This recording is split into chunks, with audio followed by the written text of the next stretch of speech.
All right, hello, and welcome into a Tuesday, I guess afternoon in this case, edition of Connor and Coverage. I am pre-recording this. We are not going to be taking live questions tonight on YouTube, but it is airing live at 8 p.m. I guess, though I should stop using the word live, as it is not that. This is pre-tape, knocking this out Tuesday afternoon, a little bit busy later tonight, no usual recording time, but still plenty of Georgia stuff out there we want to talk about. Unfortunately, won't be taking any questions tonight, but we'll go maybe even a little bit longer next Tuesday with questions, comments, maybe build the whole show out of that. That seems like a terrible idea, but why not? My name is Connor Riley. We are here talking the latest of Georgia football news, coverage, recruiting notes, the whole 9 yards, or I guess 10 yards. I guess really college football is 100 yards field, so I don't know why 9 yards ever became a phrase, so to speak. But anyway, for rambling on too long, as I already have, we're going to talk, and that's a dog you hear in the background.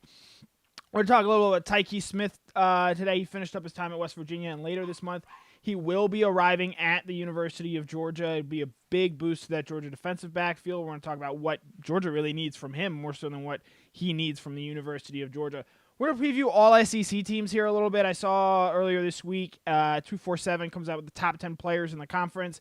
So we're sort of going to build off of that and guys who we think can fit into potential all-SEC roles, at least to start the season, and maybe by the end of the season you see a couple more guys on that list. And then to round things out tonight, we're going to talk about the transfer portal because there was obviously the big dust-up with Justin Ross over the weekend and sort of explain, a helpful explainer going forward of how to follow that, how to pay attention, and how to essentially not have what happened Sunday night, where a few people start tweeting, hey, Justin Ross might be transferring.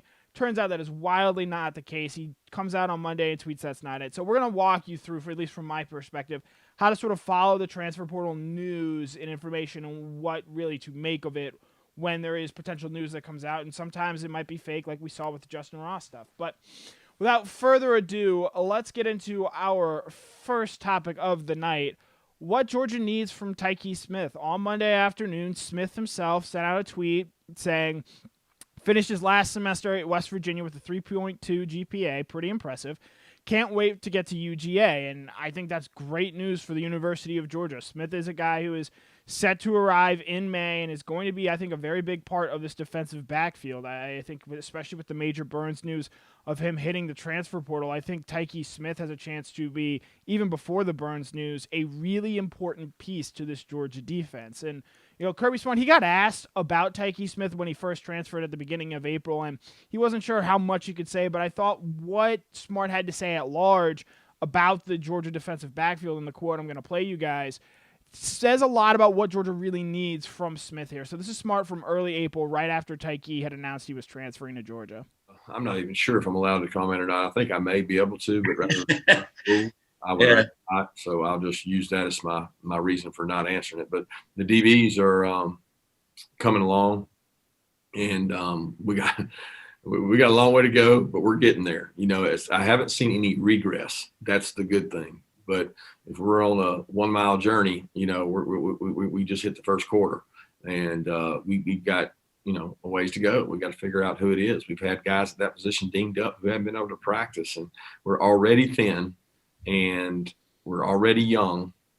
And when you miss practice time, that's hard. And we're trying to grow those guys up. We're in constant search of our best lineup. I will say this. Every one of them wants to get better, and every one of them's trying to get better. And we've had flashes of some good plays, but consistently we have to improve. We have to improve with consistency in the secondary. That starts with tackling, starts with eye control. It's not just the corners, it's the safeties as well, and communication. So all those things are critical, and we're not where we need to be, but I didn't expect it to be right now. I mean, we got a ways to go. So, yeah, sort of hear Smart talking generalities there about what it really needs from Smith. But I think the big thing to me from that clip that I played right there that jumps out is just the experience, the game experience that Tykee Smith is going to bring to this Georgia defensive backfield. He comes in with, I believe, 22 career starts coming from his time at West Virginia. Now, obviously, the Big 12 isn't the same thing as the SEC, but it's still a Power 5 starter, a guy who has earned third-team All-American honors in his time at West Virginia. That's quite frankly a lot better than what Georgia has. Yes, Lewis Cine, I think, is a promising young player, but he's not quite at Smith's level yet. Chris Smith showed some nice things towards the end of last season. But this is the first time he's really going to enter the fall as a full-time starter, as the guy there at the safety position. And then at your cornerback position, you have no starting experience what to speak of on the roster at this point in time. So Smith has been through some wars. He's seen some elite passing offenses. You think to the couple of Oklahoma teams that they've played. Brock Purdy in Iowa State is a really good player. Sam Etlinger at Texas as well in recent seasons. So while, yes, he hasn't seen the size, speed, and physicality at an SEC level, I do think that Tykee Smith does bring some much-needed experience to this Georgia defense, and it'll be interesting to sort of see the passing offenses that Georgia sees this year. I think other than Clemson, Georgia might not really see a dynamic passing offense over the course of the regular season this year.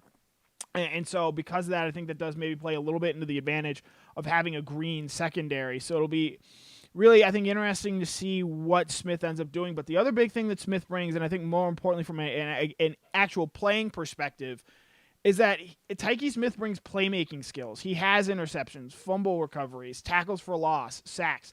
That's something right now that no defensive back on Georgia's roster on the 2020 that was here in 2020 can say. Lewis Cine did not have an interception last season. Chris Smith did not have an interception last season. Obviously, Keely Ringo, Jalen Kimber, those guys didn't play at all. Nyland Green, we didn't even get a chance to see him in the spring game there, as it is believed that he was battling COVID. So all those young players, we haven't gotten a chance to see what they can do. Can they make plays? And I think you can point to last year, specifically, obviously, the Florida game, where when Richard LeCounte went out, Georgia did not have another playmaker in that back end who could go and force fumbles, create havoc, turnovers, etc. And so not having that really hurt that Georgia defense toward the back half of the season. I think you even look at that Mississippi State game as well, where they were just content to just throw the ball over the middle because they knew that Georgia wasn't going to have the playmakers there to disrupt the passing lanes, sort of like Smith did at West Virginia. Now, Lewis Cine did have an interception in that spring game, and I think that's something where if he's going to make the leap that a lot of people expect him to potentially be a player going through the NFL draft process this time next year, he's someone who's really going to need to make more plays. And so that's an unknown. That was another unknown in the Georgia secondary. So by bringing in Smith, that's a quality that he has with him. Now, obviously, not all grad transfers or even transfers in general have worked out to that level. You think of a guy like Demetrius Robertson. It's taken him a while. And really, I don't think he's ever showed the promise that he showed in his freshman year at Cal. I'll pull up a full screen we have here. Obviously, Smith isn't a graduate transfer. He's got potentially 3 years of eligibility. But you look at some of the names on this list. Mo Smith is obviously the standout here. Again, these are grad transfers, so that's why you don't see guys like Demetrius Robertson, like JT Daniels. But there are plenty of guys on here who did not exactly live up to the potential, or at least what we thought we would get out of them. Jay Hayes, Trey McKitty last year, Trey McKitty, a third-round pick by the Los Angeles Chargers, but he only had 6 receptions in the course of the season. Jamie Newman, a guy who obviously, and we'll touch on Newman a little bit later on, but a guy who didn't play at all in Newman's case last year. So not every transfer that comes in makes this gigantic game-changing impact. Really, I would say of the guys on that list, Mo Smith is the only definite one. You could probably include Lawrence Cager there as well, though injuries I think really affected how much he was able to contribute to the Georgia team going forward. Now, JT Daniels proved to be a really big addition last year to Georgia, and I think this season will be an even bigger part of this Georgia team. You certainly hope so, and we'll touch a little bit on JT here in our second segment. But the two biggest things that Georgia absolutely needs from Tykee Smith here right away are his experience, especially with that first game against Clemson. I expect Tykee Smith to be Georgia's starting star, so that hybrid nickel, can be a linebacker, can be physical in the run game, sort of like Mark Webb was, and then also drop back into coverage. I think Georgia's going to get creative there. They're going to use Adam Anderson in that spot, but Tykee Smith is going to be on the field a lot for Georgia.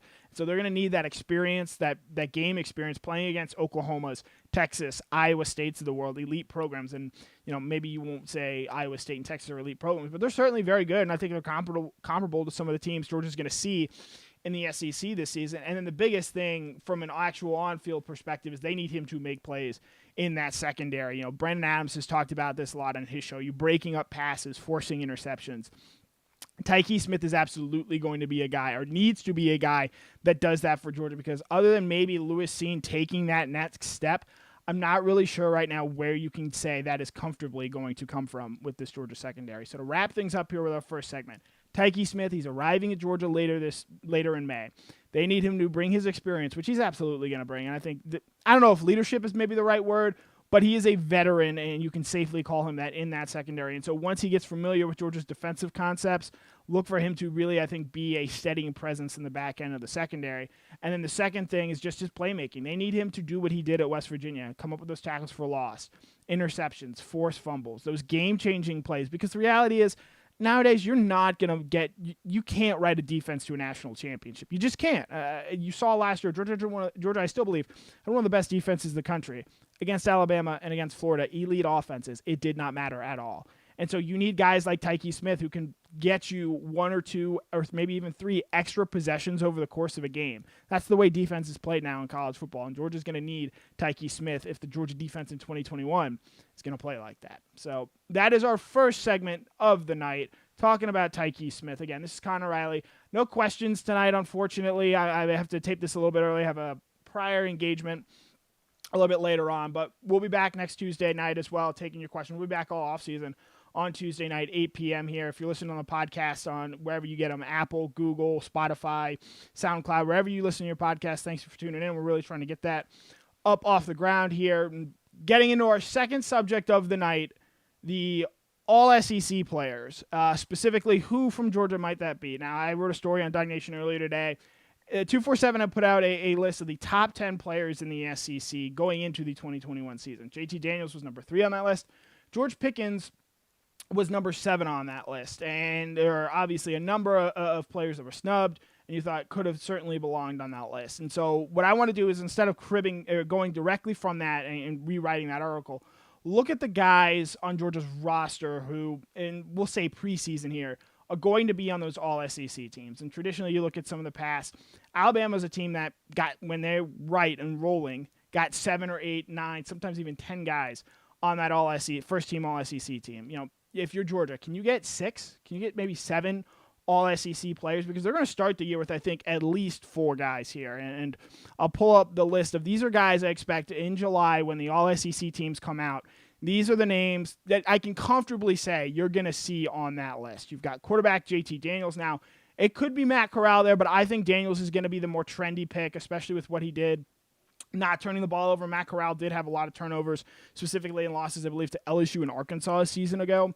Jamari Sawyer, they don't make you is he a tackle, is he a guard on these lists? And I absolutely believe Sawyer is one of the 5 best offensive linemen in the conference right now. I'd probably put him at number 3 behind, obviously, Evan Neal in Alabama and then Katron Green of Texas A&M. Jordan Davis. Davis, to me, was the biggest sort of snub, so to speak, from 247's list because, yes, he isn't the pass rusher right now that I think Georgia needs him to be, but in terms of a run defender, there is not a better one in college football. And Kirby Smart, we're going to play a clip here for you shortly on Jordan Davis, talked about Davis and what he really needs, and this ties into him making that leap because he's absolutely a first-team All-SEC player. But what does Jordan Davis need to do to make that leap to be a top 10 player in the conference, so to speak, to be a potential All-American candidate? And this is what Kirby Smart had to say about Davis. And again, Kirby's given tough love to Jordan before, so don't read too much into this stark commentary here, because I believe this is what Kirby and Jordan has this relationship to where Jordan is comfortable being sort of called out, so to speak, by his head coach. You know, Jordan's done a good job. Jordan's biggest issue is conditioning and weight control. He knows that. He's worked really hard on that. We've got to get him to cut some more for him to be elite. You know, the game of football is played so differently now, and there's certain games he's a much larger factor in. Some teams can try to make him a no factor when they're spraying the ball out, throwing the ball a lot, playing loose plays. It's harder for him to be a contributor when the ball game speeds up. So it's critical that he get in the best shape of his life. Part of the reason he decided to come back, was to be in great shape so he could create some more value, and that's one of the big things that he's working on. So you hear Kirby once again challenging Jordan Davis to get his weight under control, and that, I think, going forward, in the past it had been so that he can even just get on the field, because it was obviously an issue with him coming into the Georgia program. But now going forward with Jordan and his weight, he needs to have those pass rushing snaps and show that he can be an effective pass rusher to be, I think, to earn the recognition to be a top 10 player, to be an All-SEC performer, All-American, so to speak, and then eventually down the line, a first-round draft pick. And so he needs those sacks and tackles for loss. And last season, now granted, he did miss time with an elbow injury, but he only had 1 sack and 1 tackle for loss last season. And he's shown flashes of him being able to pressure the quarterback. He had a sack against Florida, a sack against Cincinnati, a sack against Texas A&M in 2019. So he's shown that he's able to do it. And if he gets his weight in check, I think that's going to be a big key to him getting those pass rushing opportunities and then being able to show that on a more frequent basis so that, whenever someone releases an end of season top 10 player list, he's on it without a doubt. One other guy here we want to highlight to sort of wrap things up, preseason all first team guy, Nakobe Dean. Kristen Harris is obviously, I think, the top linebacker in the conference, but Nakobe Dean is right there. I think this guy's going to be a stud. I'm not sure he goes to the NFL after this year, but he could certainly have a Roquan Smith type season. It would not surprise me. And I know he's sort of always been talked about as that kind of player, but he is checking all the leadership boxes. I have rarely heard Kirby Smart rave about a player this spring, especially one who isn't able to go through practice physically because of him coming off labrum surgery. But I think Nakobe Dean is going to be an absolute stud for this Georgia defense this year, and maybe someone who is being slept on a little bit from an SEC-wide level. So moving on to our next slide here, these are guys who I think are going to be second-team All-SEC players when they get released in July. Now, I think these guys can move up, move down, depending on how things go in the 2021 season. But I think these are guys you're all going to potentially see on that second team list. At running back, I think Zamir White is a guy you're going to see second team. I don't know if he gets first team. There are a couple of good running backs. Kevin Harris, obviously, at South Carolina comes to mind. Jerrion Ely at Ole Miss figures to be a big weapon this year for the Rebels.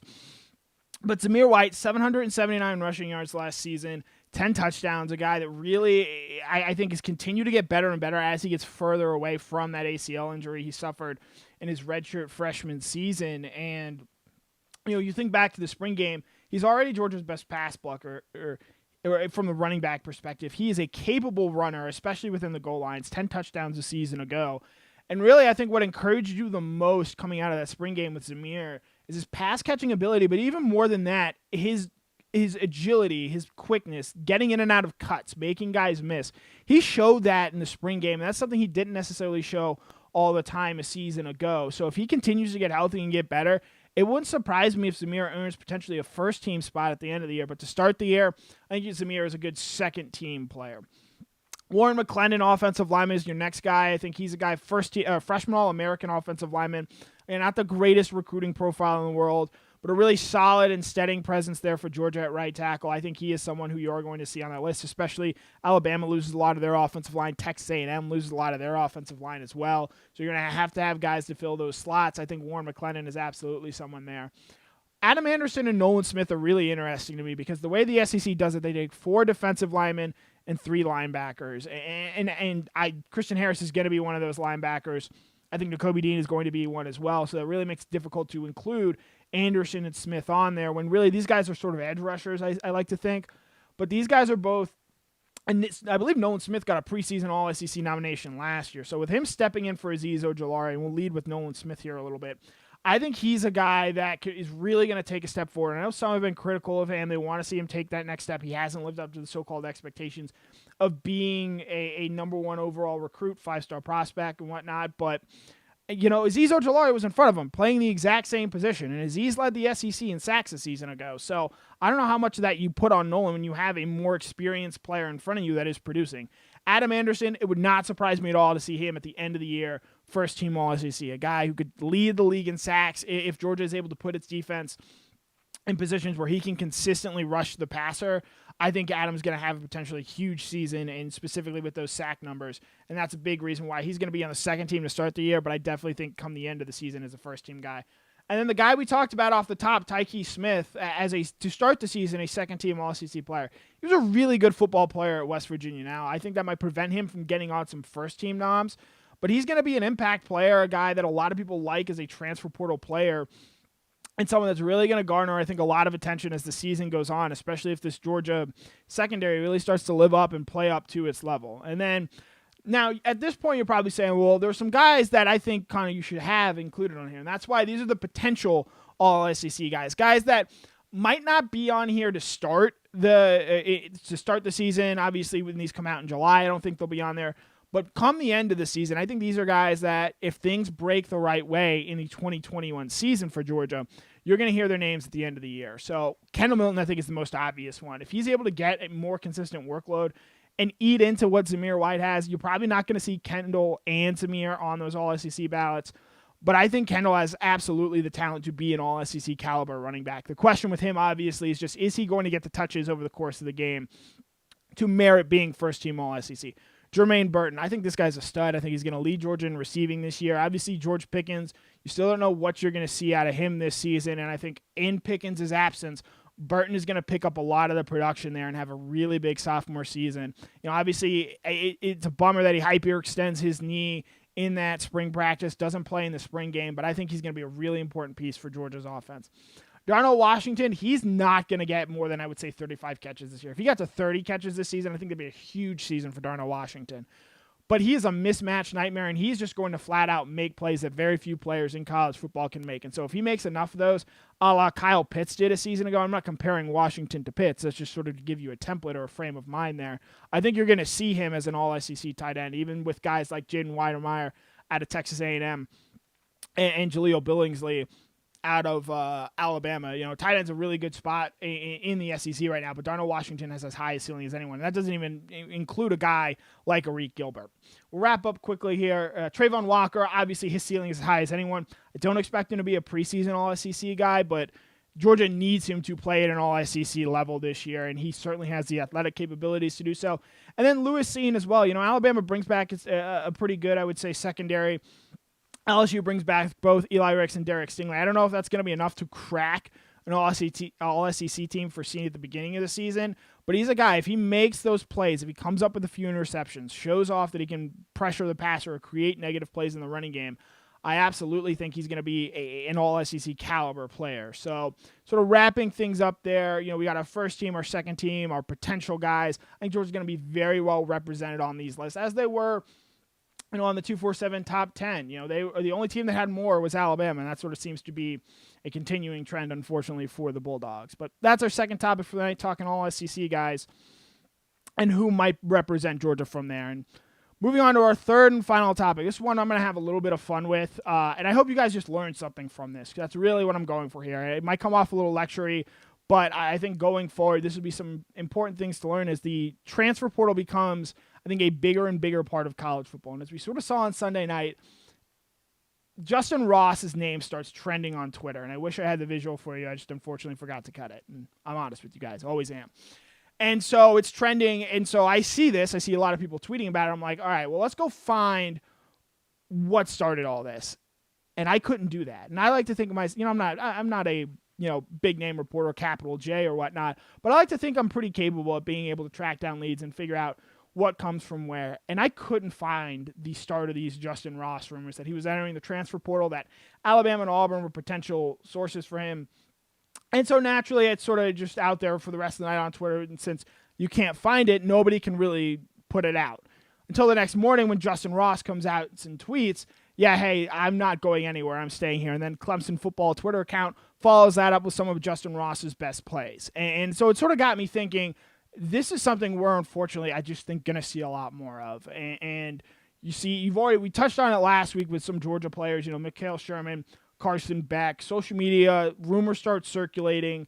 And really, what I want to do for you guys, more so than me, is when you see these situations arise, what do you do so that you don't start getting too far ahead of yourself and already imagining or photoshopping, say, a Justin Ross into an Auburn jersey or a Mikhail Sherman into a Maryland jersey? There are ways, not so much to verify, but to at least keep your head on straight and say, okay, is this real? How serious is this? What does this mean going forward? And so I've got three, I don't know if they're rules, so to speak, but three things that I think will really help you guys keep your wits about you when it comes to the transfer portal. And the number one rule that I have is the most important one, and that's consider the source. Consider where it is coming from. If you start, for example, seeing rumors and whatnot of where guys might be entering the transfer portal, who is starting that chatter, that talk, so to speak? If it's coming from a message board, is it coming from a reporter? If it's a guy like Matt Zenitz of AL.com, if it's the rival transfer portal Twitter account, if it's the player themselves, then absolutely take that seriously. But if it's a random Twitter account or even one of those Recruitology, CFB247, CFB Home Twitter accounts out there, proceed with caution, because until you get something hard and inaccurate from, I would say, a verifiable source, either a blue check or the player himself, such as Major Burns tweeting it out, or Justin Ross if he theoretically had done so, consider the source. The number two thing, and we'll touch on why this relates to Ross specifically, think about if the potential transfer portal move makes sense. You think of a guy like Henry To'oTo'o of Tennessee, why that move makes sense. Well, he entered the transfer portal because Tennessee turned over its entire football program, and Jeremy Pruitt, the guy that recruited him there, no longer there. It's a new defensive staff. He entered the transfer portal because he wanted to potentially go look and play somewhere else. A guy like Justin Ross, and yes, some people have pointed to the back injury as a reason that he would consider going elsewhere, but we knew that Justin Ross was going to get his checkup in June about whether or not he was going to be able to play again. And so making this move in May doesn't make a ton of sense before him having that checkup. So consider the timing of this move and why it might make sense. You think back to a guy like Justin Fields. His move made sense when he entered the transfer portal after Georgia lost to Alabama. That Sugar Bowl didn't mean anything to Georgia, and he wanted to go ahead and get to a place where he could potentially come in as early as he possibly can and win the starting job. That happened to be Ohio State, and it worked out for both sides. So the second rule, think to yourself, because again, if you're reading this stuff, if you're following transfer portal news online, you're probably already a pretty plugged-in football fan, at least to your specific program. So, and while you may not be an expert on Clemson football, consider, hey, does this player entering the transfer portal at this time make sense? If you start seeing rumors JT Daniels is going to enter the transfer portal, just think that through for a second. JT Daniels has a chance to play in an NFL-style offense that could possibly propel him to being a first-round draft pick. Right now, that doesn't make a ton of sense. A year ago, JT Daniels' transfer portal rumors made a ton of sense because he was coming off a knee injury. You had Keaton Slovis in front of him, who had a big 2019 season, and you wonder where Daniels was going to fit in that pecking order. So rule number two, think to yourself logically, does this move make sense? And then our third rule, and this is more whether or not the transfer portal rumor you see is true or not, don't let your imagination run wild. Not to quote The Social Network, one of my favorite movies. They were saying this could be the Winklevoss twins said Facebook could be $1 million idea, and the Harvard president basically laughed them out of the room saying, hey, don't let your imagination get the best of you. We're calling this the Jamie Newman 2.0 situation because a season ago, and it's not so much to say that Jamie Newman transfer portal, what do you mean by that? When Newman came to Georgia, expectations got so incredibly big and high for both him and the Georgia program. So much so that even if he had played last season, it would have been almost impossible for him to live up to it. He would have had to have had a Mac Jones or a Joe Burrow type season. And the reality is, Jamie Newman, even if he comes here and plays and doesn't transfer away, I still don't know that he ends up having that season. And I think sometimes you see these transfer portal guys and they have these massive expectations placed on them and know what they could potentially do. I'll even go back to the Henry To'oTo'o thing as well. Henry To'oTo'o doesn't change, I believe, Alabama's championship destiny. Yes, he's a very good player, and he's going to help that defense. But Alabama's title hopes this year hinge on how good Bryce Young is. And I'm going to pause here for a second and sort of end things a little shortly there. I'm about to hop on the Paul Feinbaum show. So things are getting a little weird. But as always, touching things, wrapping up there. That's our show for tonight. My name is Connor Riley. Thanks again for tuning in, everyone.